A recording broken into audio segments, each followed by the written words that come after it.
welcome back to the Careers in Science and Engineering Symposium. We are in breakout session number 4, titled Practical Career Skills for STEM Professionals.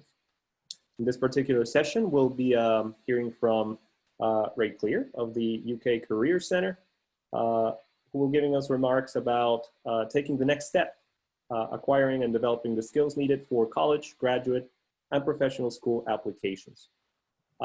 With that, I just want to say that Professor Tyler Mark is going to be co-moderating this session and keeping an eye on both the chat and the Q&A, which attendees can use throughout to send in any questions that they may have.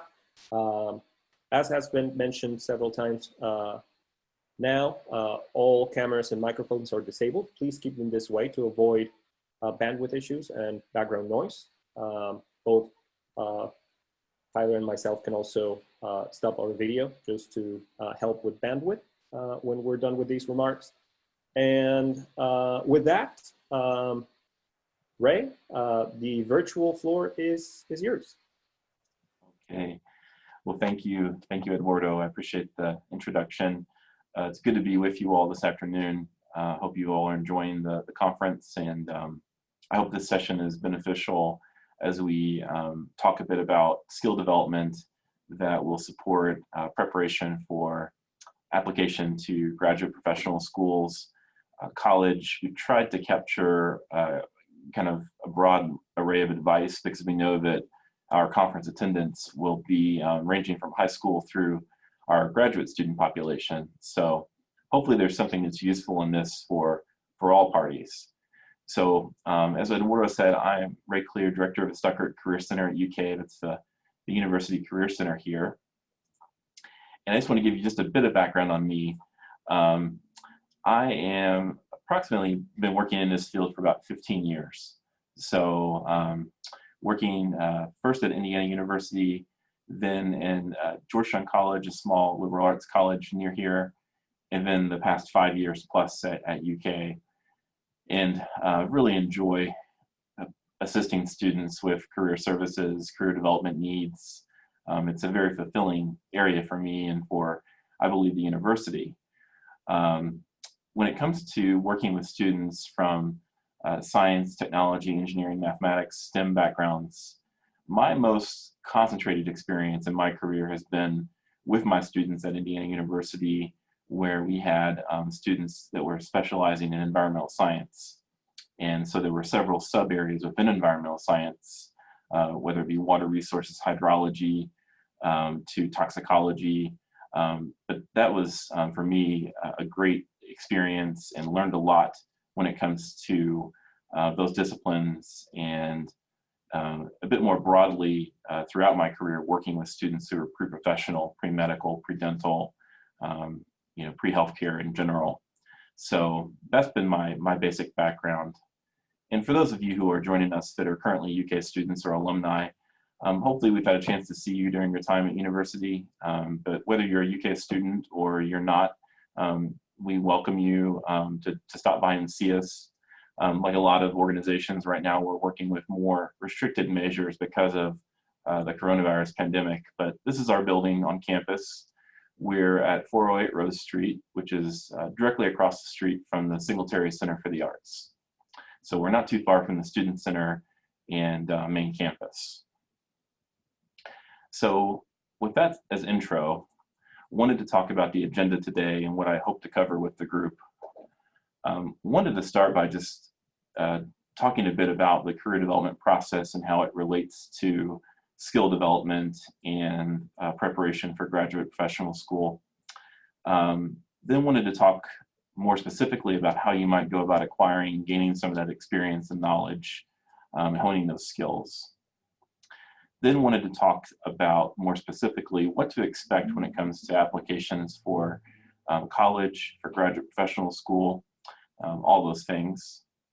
And then wanted to conclude with a focus on resume development and more general networking. So we'll go ahead and begin with career development process. And I do encourage to use the chat feature for questions throughout. We'll be happy, certainly take questions at the end, but feel free to use that feature as you have questions that you think of as we're moving through the presentation. So what you should see on screen here is a linear mapping showing the career development process. So it basically stair steps sort of the analogy we use with this, starting with self-assessment, self-reflection, moving to active career exploration, then to more applied learning or experiential learning, and then concluding with career decision-making and that career launch. Now, an important thing to mention when discussing this continuum is that throughout my time working in career services, people often need to take steps back. So I've worked with plenty of students and new graduates that either they decided on a major or they'd already started their career, so they'd already achieved career launch. And then for whatever reason, they weren't finding fulfillment. Maybe it was just fit of the work environment, maybe it was the work itself, or just the environment, but they needed to stop and think, okay, I want to rethink where I'm going, where this is all leading, and am I being fulfilled in the work I'm doing? And so for them, they might have to go back 2, 3, even 4 steps in the process. But so please, it's linear, but it's also one where you can zig and zag. And so we're going to talk a bit more about that first step next of self-assessment, self-reflection. But I do believe in this as a very important understanding of how we achieve career satisfaction.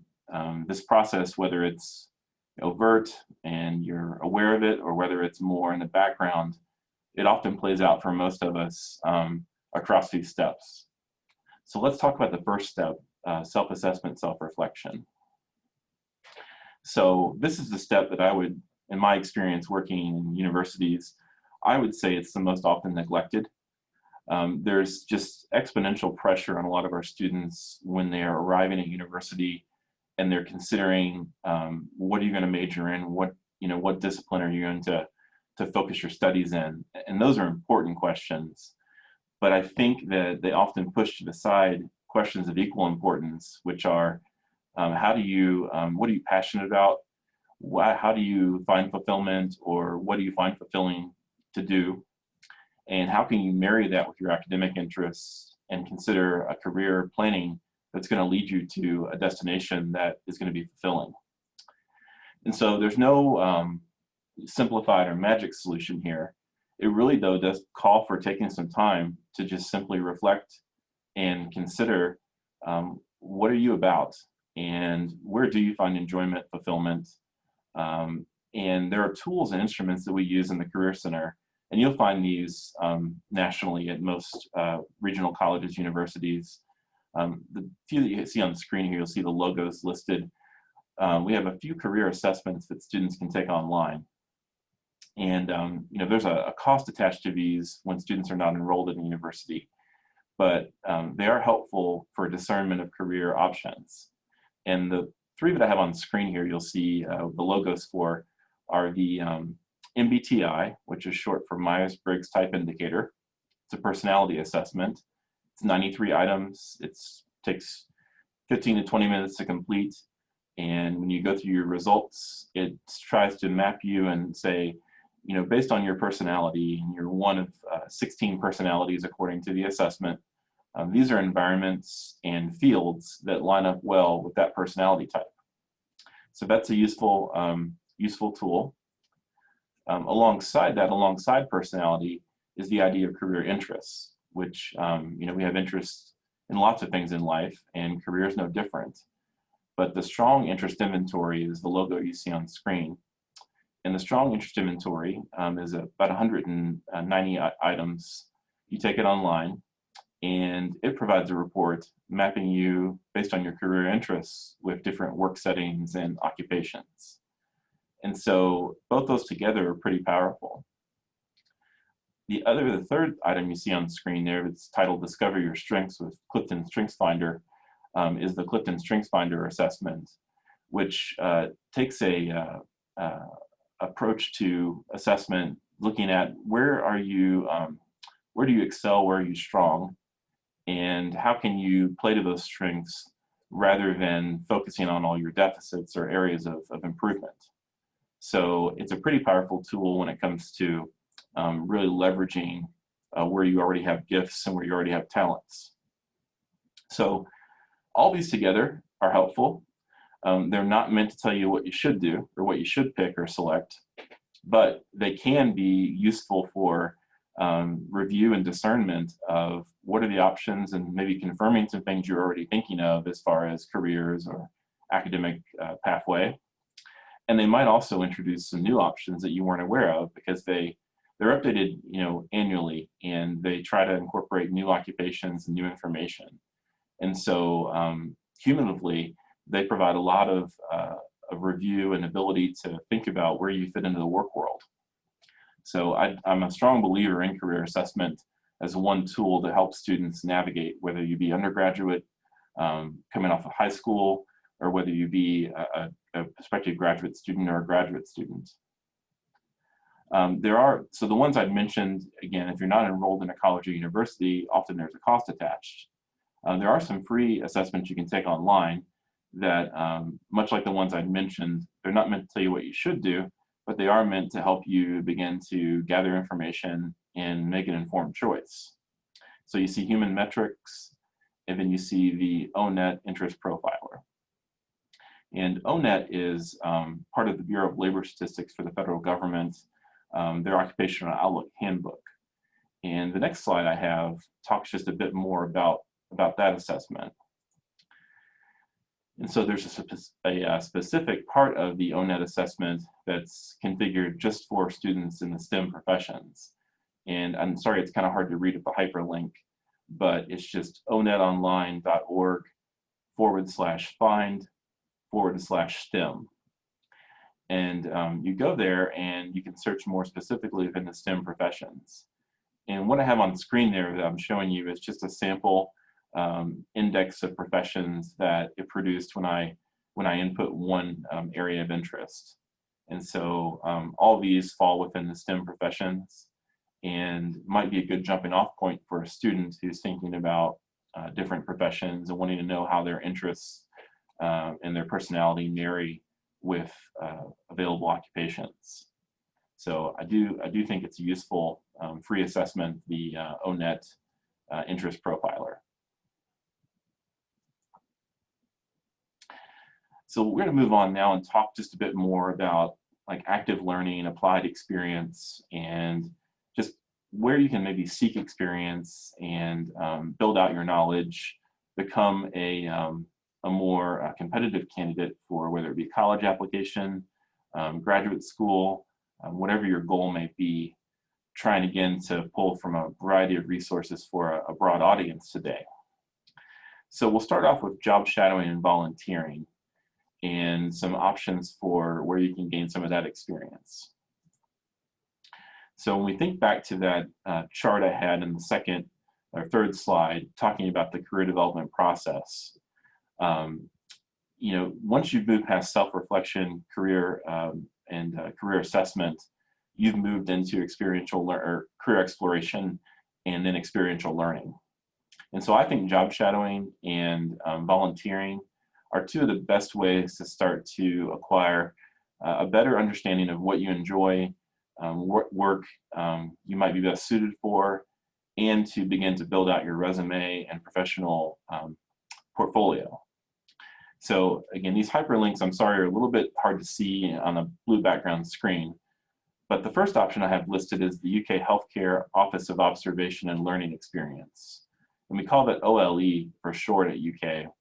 But essentially, students who are trying to gain shadowing experience with a physician in the UK healthcare network, they can apply with OLE and be matched with a physician for a shadowing experience. So that's a great option for a lot of students, whether they be UK or outside of UK. The same is true of CHI St. Joseph Health. And this is formerly called Kentucky One Health. They've rebranded, changed names in the last couple of years. But CHI St. Joseph Health, you will have access to this presentation slide deck whenever the conference is over, and these are all hyperlinked, so you can click into this in your own time whenever you go back to the presentations. But they also have a job shadowing program where they pair student learners with physicians and other professionals in the healthcare environment at St. Joseph. So that's a good way to gain experience. More broadly, volunteering. Two of the better gateways that I know of in our region, and if you're joining us today from another part of the country or globe, then probably there are some similar networks available to you in your respective region. But United Way of the Bluegrass, they have a great linkage for volunteer opportunities. A lot of the grantees that United Way supports, nonprofit organizations, governmental organizations, and they have high need for volunteers. And so United Way is kind of a clearinghouse for a lot of those volunteer opportunities. So they're actively posting and working with the nonprofits in the region to make students and others aware of volunteer needs. So I definitely recommend United Way. There are chapters across the country, and it is a great kind of nonprofit advocate when it comes to local communities. Last resource on job shadowing and volunteering is UK's Serve, Learn, Connect office. So Serve, Learn, Connect at UK is trying to bridge the UK campus with the surrounding community. And with that comes a lot of interface with our nonprofit community, a lot of our government organizations. And so going to this site, you'll also find opportunities and ability to volunteer and get active with different local businesses and local nonprofits. So each of these are valuable ways to gain experience. And students can job shadow at any stage. Even as a new graduate, you can job shadow. It's still useful. I tend to advise that the preferred way or the best way is if job shadowing is conducted, and then maybe that leads to an internship or a co-op or a more intensive type of learning experience. Because usually job shadowing and volunteering, those tend to be a little bit less time-intensive commitments for students and organizations than a full internship or fellowship or co-op experience. But that's not to say that it precludes anybody from doing job shadowing at other stages of their career development. But we mention it at this point because it often is a great entree to internships, co-ops, and the more intensive experiences. So another way that we have been promoting gaining experience and skill development at UK is through micro internships. Now, these have just exploded during the coronavirus pandemic because so many work experiences have shifted to remote or online delivery. And this is really what micro internships were kind of natively designed for to begin with. So what you see on screen is just the landing page for UK's micro internship program. We partner with a group based in Chicago called Parker Dewey. And Parker Dewey is a consultancy that promotes micro internships, and they maintain a micro internship job board. And so they're updating that daily, and you don't have to be a UK student to go to the Parker Dewey website or to click in through our UK landing page and reach their job board. You just need to register a free account, and you'll have access to view and apply for micro internships. So let me step back and tell you what micro internships are and just give that a bit more definition. So most of you are probably familiar with the idea of an internship that takes place for either an entire or the better part of an academic semester or summer time period. So talking 12 to 16 weeks on average for a lot of internships. Micro internships, as that title implies, are just really condensed types of internships. So most often these are taking place over about a 1 to 2 week time period. And they can go longer and they can be a bit shorter too, but that's roughly the range. They tend to be mostly remote or online work. And they tend to be more project focused because of the short time duration than a traditional internship is. And so you'll find lots and lots of types of micro internships posted through Parker Dewey and other other types of organizations. But they're great for skill development. The internships posted, the micro internships posted through Parker Dewey are all paid opportunities. And so that's always appreciated, I think, for our student learners and professionals. But we've had students at UK who've completed, multiple micro internships. And, we do find some populations, particularly like student athletes and students who have very intensive academic schedules that make it hard to participate in a traditional internship. They find that conducting micro internships is a bit more schedule friendly and still helping aid their skill development and build out their professional knowledge and portfolio. So do encourage everyone listening to think about micro internships if that's not been on your radar to this point. So the next slide I have here is talking more about traditional internship and part-time work opportunities. So on screen, I'm just going to read through these since I know it's a little bit harder to pick out with the hyperlinks. I have a few that I think are most relevant to our STEM students. But one we have listed here is Alltech Research Internship Program. Alltech is a ag sciences company that's headquartered in Nicholasville, Kentucky, just south of Lexington. And they have sponsored research internships for students for many years. Another organization, and you've heard from Eduardo today, but he works there, but the UK Center for Applied Energy Research, which is located across from the Kentucky State Horse Park. It has various internship and fellowship opportunities periodically. And so those are good opportunities for students and prospective students to gain experience and work in a research environment. A big opportunity for a lot of our students and professionals is our opportunities with the U.S. federal government. So you'll see hyperlink there, the Federal Career Guide and what's called the Federal Pathways Program. And so these are programs that the federal government provides that allow students and new graduates to gain internship experience and skills. And often that comes with getting competitive hiring eligibility. If you're an internship participant and you want to apply for full-time opportunities, often you're given a level of consideration that's higher than people who don't have that background and experience. So the Federal Pathways Program is a good one. Alongside that, this is also part of the federal government opportunities, but specifically the U.S. State Department, our diplomatic corps. So we have our embassies, our consulates all around the globe.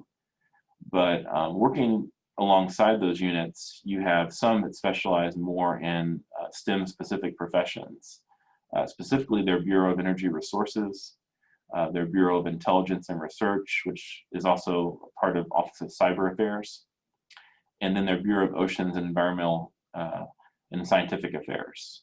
So all of those bureaus are doing important scientific work and active research and policy analysis that supports the State Department and our diplomatic corps.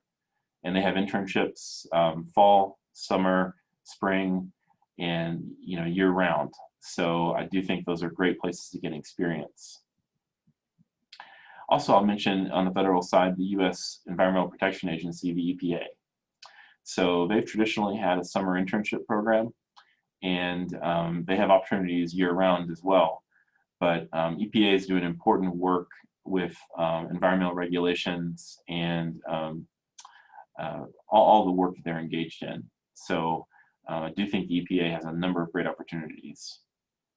And a close sister agency of EPA is the Oak Ridge Institute for Science and Education, also called ORISE for short. Lots of opportunities, some of which can lead to career positions with the EPA based out of ORISE. And then the Oak Ridge National Laboratory, located in Tennessee, also has a lot of opportunities for our STEM students.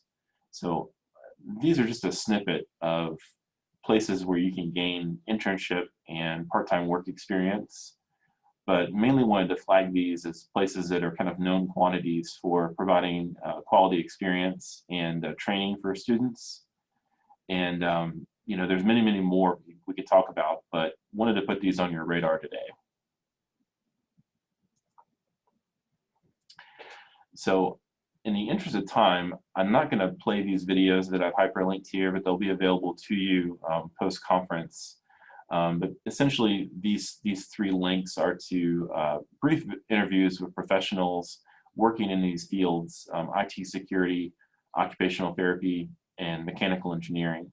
And they're just sharing reflections on their time as students and early professionals, and where they found value in terms of time allocation, volunteering, being active with internships and skill development, all of those things. So I do encourage you all. They're about 2 to 3 minutes each in length, so they're pretty brief.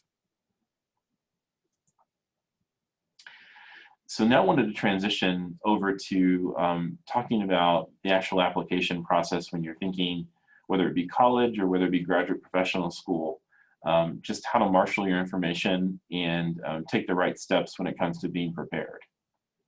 And so I've got side-by-side columns on this slide here for the two main groups today, those who are applying to college and those who are either in college or getting ready to graduate from college that have graduate professional school ambitions and are thinking about that process. So we'll just walk through this for a few minutes. And again, please do mark down questions as we go through, because we're happy to field those near the end of the time today. So I think that, like so many things, an early start is advisable for both of these areas, college and graduate professional school. So we definitely recommend, before you enter your senior year of high school or your senior year of college, that you have plans underway and begin your application process.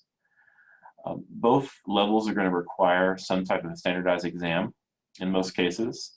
For college, that's going to be the SAT and the ACT, and we're seeing some colleges move away from that gradually, but those still tend to be a mainstream requirement for a lot of college admissions.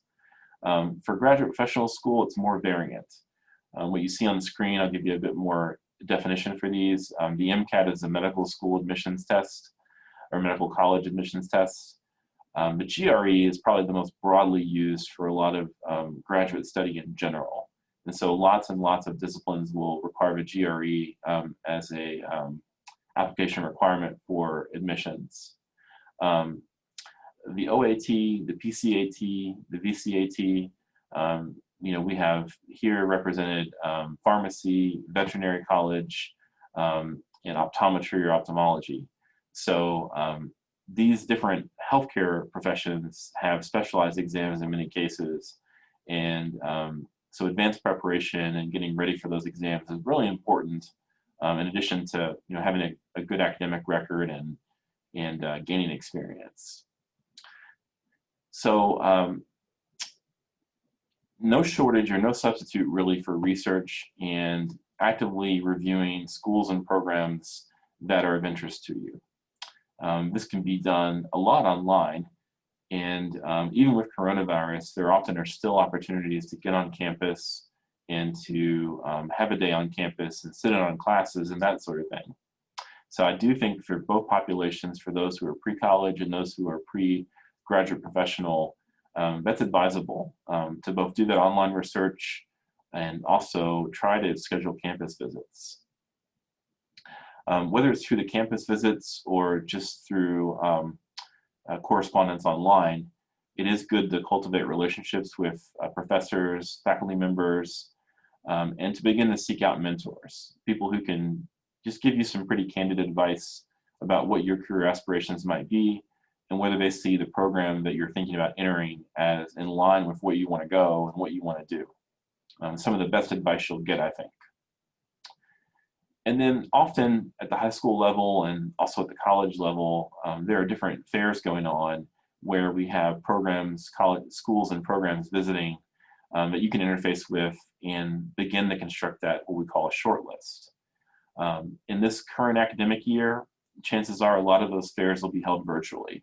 I know for us, we've moved from a graduate professional school fair hosted by the Career Center to what we're calling grad school chats, which are a bit more intimate, a bit smaller number of graduate professional programs, but trying to not overwhelm our audience with a large online fair, which can be a little bit intimidating for graduate professional students.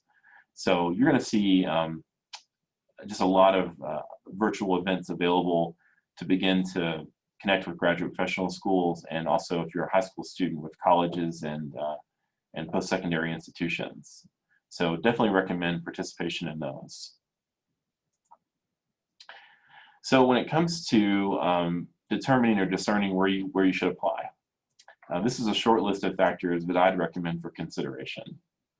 I do think you want to consider just whether the academic offerings are in line with where your ambitions are and where you see yourself going. You also want to consider program structure. It's going to be a bit more uniform for colleges than it is for graduate professional school. Graduate professional school can be much more variant depending on your discipline. So I think program structure looms a little bit larger for those students who are thinking about that track. Costs and funding are often really big considerations, both for college and for graduate study. And we're going to talk a bit more about resources for that in a couple of slides here. But I do think that a basic consideration of, is the program I'm thinking about affordable for me, and would I qualify for whether it be merit aid or need-based aid? Those are important considerations. In the same vein, just making a really candid calculation of whether you have the academic background and qualifications that would be in line with admissions. So if you'd be a long shot for admissions, then it might be a program that you put on your kind of your second list, or maybe choose not to apply to. If you think you're on track as far as academic attainment and what they're looking for, then it might be higher on your list. I do think that location is important. We talked about the idea of a campus visit. Just know that for graduate professional school especially, often there can be opportunities to work after completion of the program in that region. And so if you thinking about regions of the country where you enjoy living and where you have a good quality of life, that can be a factor in your decision. I'd also, really important, it's lower on this list, but it doesn't mean it's of less importance, is considering the faculty that are working in the institutions you're thinking about. Now, I do think for graduate professional students, this is more important because it's going to try to mirror your research interests with the ongoing research of those faculty. But I still think it's important for the high school students thinking about college, because the faculty-student ratio and the amount of teaching being offered on campuses is important. And I do have rankings listed pretty low on this list, not because they aren't a starting point, but that's often my advice to students who are considering putting together a list of schools they want to apply to. Rankings can be very subjective when it comes to national publications, and I'd encourage students to use those as a starting point or as one resource, but don't let that drive your decision. I don't think sometimes that the prestige of rankings is as important as other factors at play. And then I just make a note in this last bullet that for graduate professional school programs, you're seeing availability of types of funding that'll support your study, provide tuition relief, graduate assistantships, teaching assistantships, research opportunities. Those can be really big factors when it comes to affording a graduate professional school degree. So talking more specifically about timeline for application. And again, this is meant to draw from both students who are in high school and also students who are in college thinking about graduate professional school, or anybody in between. You're typically talking about an application time period that falls between October and March.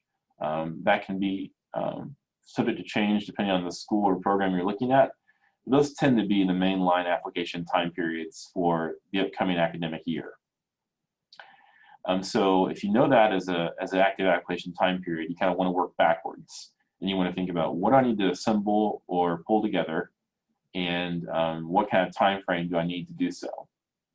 And so again, at both levels, we're talking about some type of standardized test or exam that you need to take and have scores reported for. And so most of those exams, you're going to get part of your score the day you take it, because it's just an electronic submission and it's proctored right there. But most of those exams have some type of writing or analytical part that is human proctored that takes longer to score.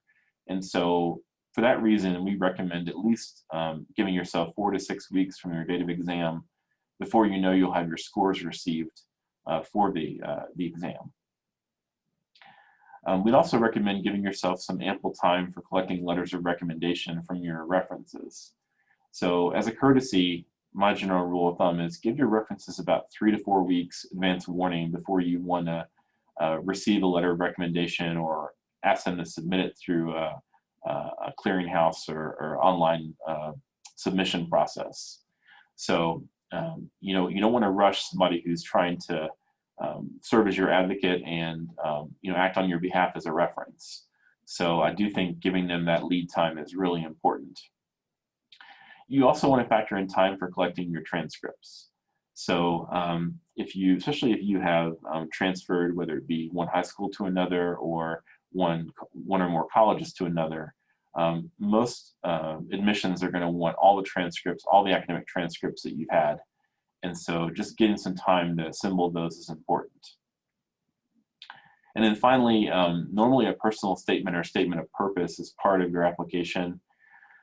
Far too often, I think we see students that they're not spending as much time on this, and what they wind up submitting is more of like a first draft and something they'd never do, with like an English paper or another academic assignment.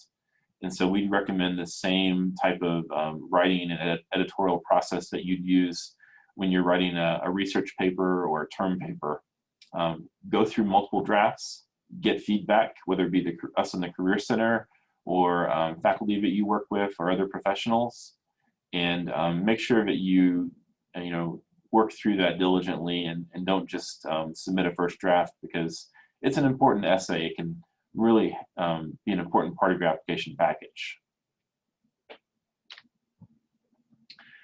So just to talk a bit more specifically about all the application materials, we talked about a few, principally the personal statement, the letters of recommendation, the standardized test scores, and transcripts. They're also most often going to want a copy of your resume, or what will sometimes be referred to as a curriculum vitae, or vitae for short, or CV for short. So you want to make sure that you've developed a resume or a CV, and that you can attach that or provide that as part of your application. And the only other thing on here is most often there is an application, and in some admission cycles, you'll submit one application that is sent through a clearinghouse to multiple schools or programs. Other times you'll submit an application for each individual school you're applying to. But do be prepared for that. Some of those applications are going to have short essay questions besides the personal statement or professional goal statement, and you'll want to spend some time on those, make sure you're ready for those when you're going through the application. And then I wanted to talk just a bit about the funding and financial aid considerations that are good to be mindful of. Again, we've got two columns here, one for those who are considering college, one for those who are considering graduate professional school. So I'll just go through these in brief. For college, the FAFSA is the Federal Application for Financial Student Aid. You'll want to check deadline for submitting that.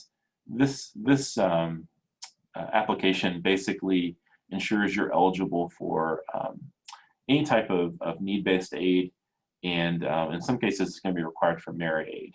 So whether that be grants or federal student loans, the FAFSA is really important just to ensure you have eligibility. The next thing I have listed there, it's a little bit faint because of the hyperlink, but the Department of Education and the White House partner on what they call the White House College Scorecard for higher education. And so what it essentially is, if you just Google or go to that, is they have collected information on different colleges and universities nationally, and they publish information on admissions rates, how many who apply or admitted, that sort of thing. But they also have information on what type of financial award or financial aid is available when you're applying. What type of student loan debt on average do students who graduate from these institutions carry? So I think that's really important information for prospective students. So I think that that's a good transparent resource for a lot of students as you're looking at different institutions. One bullet I have too for both columns is just to be mindful that public universities, typically your in-state tuition, if you're an in-state resident, is generally substantially less than what it would be for out-of-state or international applicants. So, it may be, in some cases, in your interest to consider, can I establish residency in a state before I matriculate to the university I want to go to, for, in part, that reason. So it's a consideration for a lot of students, because out-of-state can be, in some cases, twice as much or more than in-state students are paying. So with private institutions, it tends to be much more level. There's not an in-state, out-of-state calculation. It's just a set tuition level. But for public institutions, whether it be community college or regional universities or research universities, it's typically much more affordable to be in-state. And then, we talked earlier about application deadlines for applying. One important point I want to hit on with the group for both those thinking about college and those thinking about graduate professional school is priority application deadlines for financial aid consideration can often come much earlier than the actual date for application. And so for that reason, again, that October through March timeline is really important to be mindful of for application, because you might be able to wait until February or March to actually apply and be considered. But in some cases, in doing that, you might have missed an earlier deadline to be considered for financial aid awards. And that could be scholarships, graduate assistantships, those types of really important awards to help fund your education. So don't let those deadlines go by you. And then finally, for both undergraduate and graduate professional school, college tuition is a tax-deductible expenditure. So whether you're still in your parents' tax filing or whether you're independent now, it is a consideration when it comes to, it helps a little bit, to have that subsidy when you're filing your taxes. So just be mindful of that too. So now gone to the last section of this presentation, I want to talk to you just for a few slides about resume development. And hopefully this is helpful, even if you already have a resume that you've established and that you're working to update, or if you're starting from square one and aren't really sure like what goes on a resume and how you go about building it out. So hope that this information can help guide your efforts. So I start by just trying to define what a resume is intended to do. And I would say at heart, it is a marketing tool, probably your most important professional marketing tool. It's not meant to say everything about you or to be the sum total of who you are and what you're about, but it's meant to outline in brief what you've accomplished, what you've done, what you can do, a good part of what you know, and a bit about who you are.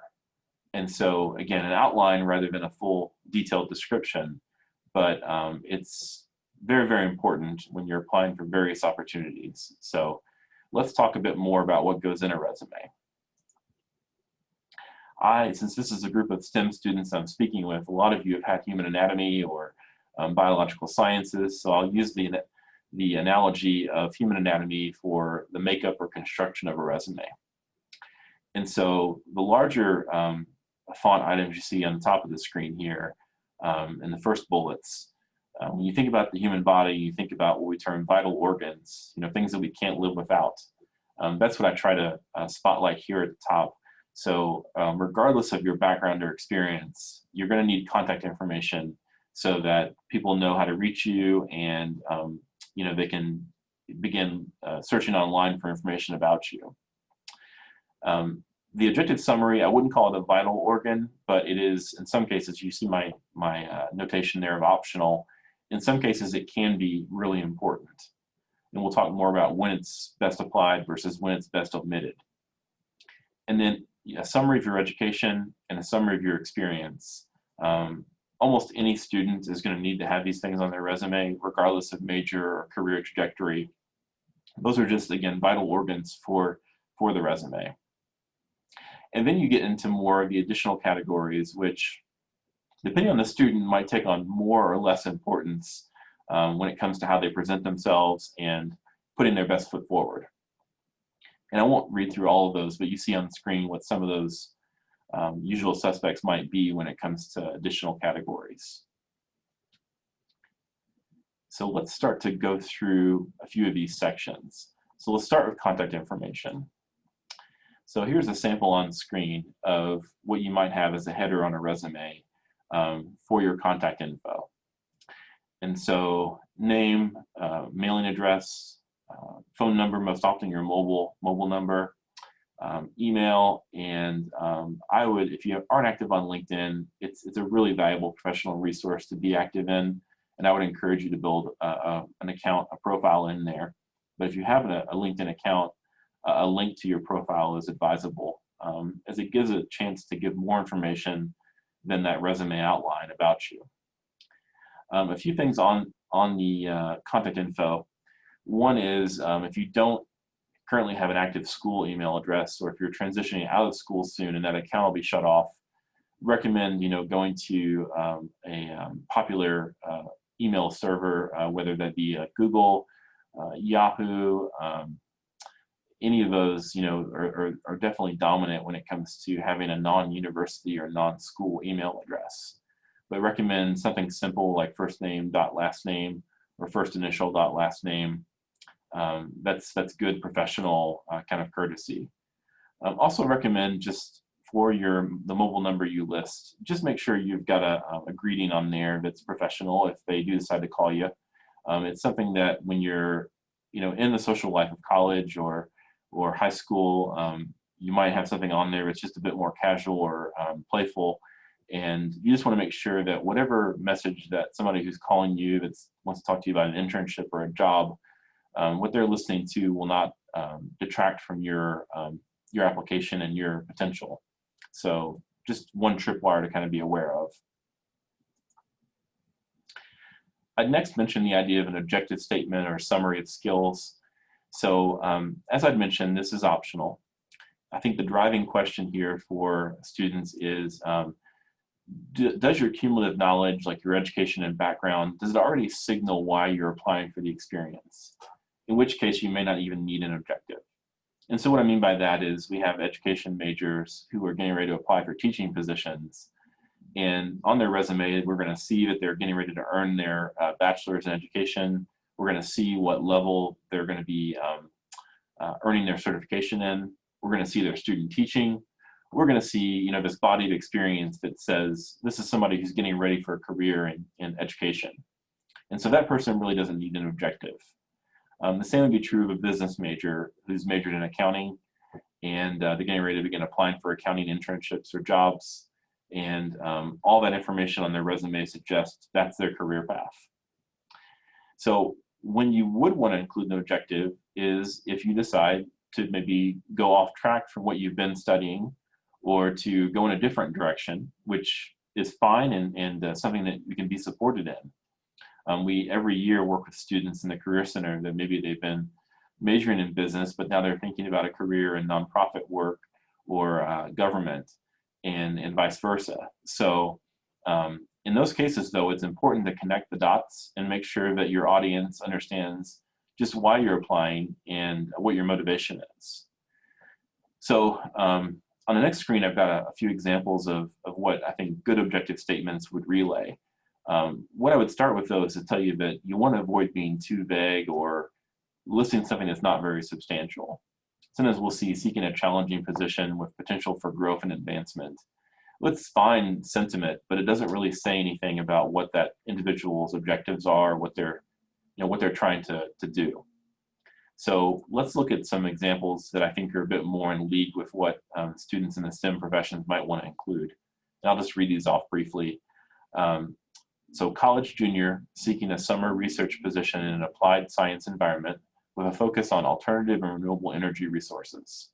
So that's a good brief articulation of the student seeking an internship. or I should say a summer research position, and talking about their area, their discipline or area of interest. Likewise, below that, seeking a summer fellowship position in the Raleigh-Durham Research Triangle involving econometric research and analytical reasoning. And so here they're expressing an interest in a particular geographic region and a research area. And again, they're referencing their area of study. So those are good, succinct, objective statements for a resume. So some summary of your education is another important piece of content for the resume. And on screen, you're seeing what I would consider on the left side, very important information to include. And on the right side there, things that can be more optional depending on the student. But obviously listing your degrees, listing either when you graduated or when you anticipate graduating. In some cases, listing your GPA, it's, it depends on what you're applying to, whether or not you want to list it. If you're not carrying a very strong GPA, sometimes it's better maybe to omit that because resumes are not meant to be tell-alls. It's just meant to kind of showcase your best self. In some cases, relevant coursework can work to your advantage as well. And then on the right side, you're seeing options that, depending on the student, they might also want to list. We do recommend listing your education in reverse chronology, so that your most recent or degree in progress, followed by degrees that you earned before that or any type of education you had before that. So here's an example. And so we're seeing here a student who is majoring in physics at UK with a minor in sociology. And we're seeing when they anticipate or when they've graduated. We're seeing where they've noted a semester abroad, where they were at Oxford University in Great Britain, and just what they did in terms of academic focus for that time of study at Oxford. So that's just one example of how education could be listed. If this student had been a transfer to UK from, let's just say, Bluegrass Community Technical College, and they'd studied there before entering UK, then we would have Bluegrass Community Technical College listed here as well, and the time period when they studied, and what if they had a declared major or academic focus when they were at BCTC, and all that information. So again, reverse chronology, most recent first is the rule of thumb generally. So now we come to probably what is most significant category in a lot of resumes, and that is a summary of experience. Most often work-related experience. So depending on the student, this can be maybe subcategorized in different ways. For some students, especially underclassmen, it's okay just to have a general experience category that doesn't need to be subdivided. But for like upperclassmen and others, it's really important to have this divided up neatly and easy to come through for reviewers. So I encourage students to consider all types of experience, and that would include unpaid or volunteer work, full-time, part-time internships. Much like education, we want to go in reverse chronology. So most recent first. And here again, having separate subcategories sometimes is advisable for putting your best foot forward. And we generally, you'll see at the bottom of this slide, we want to focus on accomplishments and skills developed and learned, not just where you spent time or what you did. So really thinking about how your experience there gave you opportunities to develop and enhance your skills. Right, just a heads up, Zoom may kill us in 1 minute. So okay. just a heads up if we lose you. That's Zoom taking over. Thank you, Eduardo. Yes. I will just try to be succinct here. You have a sample on screen here of an experience section on a resume, just one entry. And you have the employer's name, the location, study state, the time period when they worked there, and then brief bulleted statements that describe what the intern did when they were in this experience. So that's just one way we do that. I'll just point to, we often use action verbs to lead off our bulleted statements. And we're kind of writing just in brief We write bulleted statements that try to best summarize what the intern worked on, what the student worked on. So that's just one example of that. Getting past those like vital organs or primary sections of a resume, we have activities, honors and awards, language skills, computer IT skills, any type of special qualifications or presentations or research. All those things are fair game depending on what your background and level of experience has been. And I'll just say briefly formatting tips. Normally, you want your margins to be about 1/2 inch to 3/4 of an inch around the document. Gives you more space to work with. Normally a font size of about 10 points or larger, but preferably no larger than 12 point. Recommend sans serif fonts because those look good electronically and in print. And we recommend using formatting features to draw attention and categorize information. So that's really pretty standard for most resumes. Normally don't recommend including your professional references on the resume. Normally that's a separate document that you send on request or that you send separately at least. And you see on screen what we would recommend for listing of professional references. And then finally, just want to make a note about social media. It gets a bad name sometimes because of like abuse or misuse or guilt by association. I would just say try to make it an asset. Whether it's your activity on Facebook or Twitter or LinkedIn, it can really work to your advantage. And there's lots and lots of ways to market yourself and to gain networking and knowledge through social media. So that is the last slide I have. If we have time for questions, I'm happy to field those. If we don't, I'll understand. We don't, but Tyler has already placed a note in the chat, which we'll just transmit to all the attendees. If you have questions, you can email me, Tyler, or Ray if he's willing, and we can definitely get you the answer to that one question. Great. All right. With that, we're close to our final plenary. So I would just like to thank Ray for a great talk. A lot of good information here, and hope to see you all in the closing plenary panel. Thank you. Thank you. Thank you all.